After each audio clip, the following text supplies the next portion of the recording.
Hello everyone and welcome to your language class.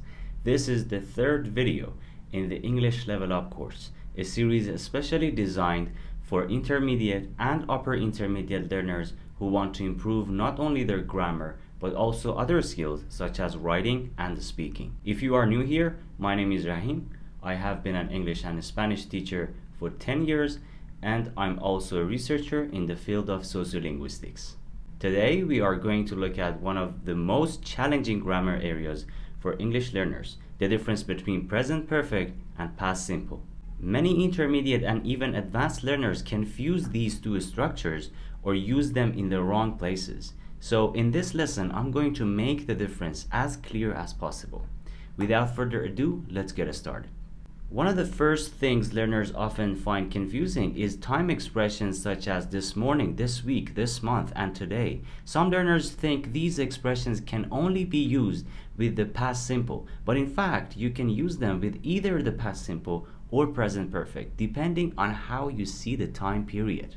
If you think of today or this week as a finished time period, then we use them with simple past. If you think of today or this week as a period of time that is still connected to the present, then we use the present perfect.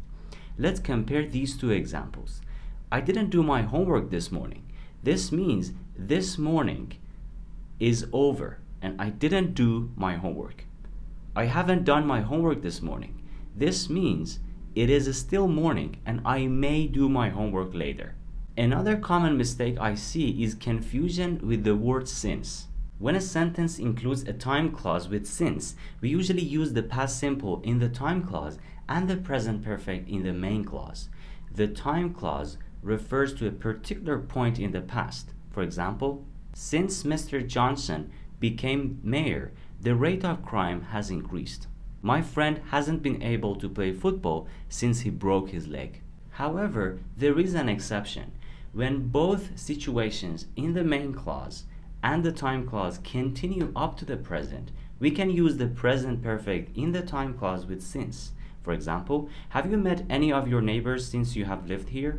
In this example, both the action of meeting neighbors and the period of living here continue up to the present. Now let's move on to time clauses introduced by after, when, until, as soon as, once, by the time, and time expressions such as the minute, the moment, the second. In these cases, we usually use the past simple for past completed events and the present perfect for future events.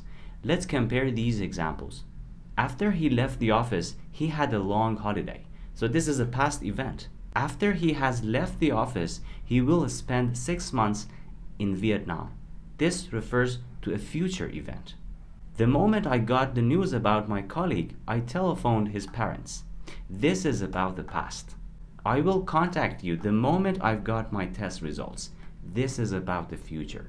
Now let's take a look at another common mistake. This is probably one of the errors I hear most often from learners, using the wrong tense after expressions such as it is the first time, it was the first time, that will be the first time.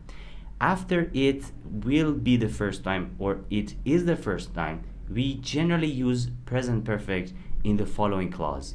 That is the first time I have seen such a big house. This refers to a past event. It won't be the first time she has acted against the company's interests. This refers to a future event. But after it was the first time, that was the first time, we generally use the past perfect. For example, it was the first time I had talked to my boss outside the office. So to wrap up today's lesson, the main idea is that the choice between present perfect and past simple depends on how you understand time, whether an action is finished, connected to the present, or clearly part of the past. These small details can make a big difference in how natural and accurate your English sounds. Thank you so much for watching. If you found this video helpful, I would really appreciate it if you could subscribe to my channel and share my videos with other learners. If you have any questions or comments, please feel free to write them in the comment section. I do read comments and I will get back to you as soon as possible. Until the next video, keep learning, keep improving, and remember, consistency always pays off.